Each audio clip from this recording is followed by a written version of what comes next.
अस्सलामुअलैकुम नाज़रीन, हमारी सो पिया इंसाफ न्यूज़ मां आहियां मुनीर हुसैन। सकरंड खां कासिम ख़ास कयल जी रिपोर्ट मूजिब सकरंड में ॿेलनि जे आलमी ॾींहं जे हवाले सां ॿूटा पोखिया विया। सॼी दुनिया में अॼु ॿेलनि जो आलमी ॾींहुं फॉरेस्ट्री डे मल्हायो पियो वञे। उन सिलसिले में सकरंड में बि ॿेलनि जो ॾिहाड़ो मल्हायो वियो, जंहिंमें सकरंड इंडस मैनेजमेंट कंपनी जे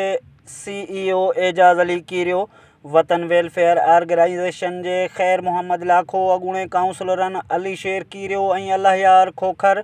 इज़हार खोखर, सेफ फाउंडेशन जे manager Mohammad Ibrahim, FFG Waleed Raza, head association जे सदर सैयद मोहम्मद शाह, मुअज़्ज़म अली कीरियो, शहबाज वेलफेयर जे वारिस नूनारी, अब्दुल मालिक नूनारी, हुजूर बख्श नूनारी, सहकार डेवलपमेंट ऑर्गेनाइज़ेशन जे Arbab Ali Keerio, National Press Club जे कासिम अली ख़ास खेली ऐं ॿियनि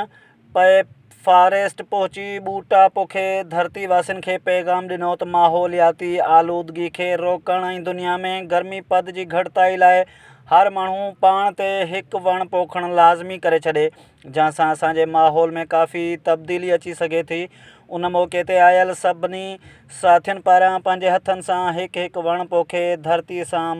मुहबत जो भरपूर इज़हार कयो।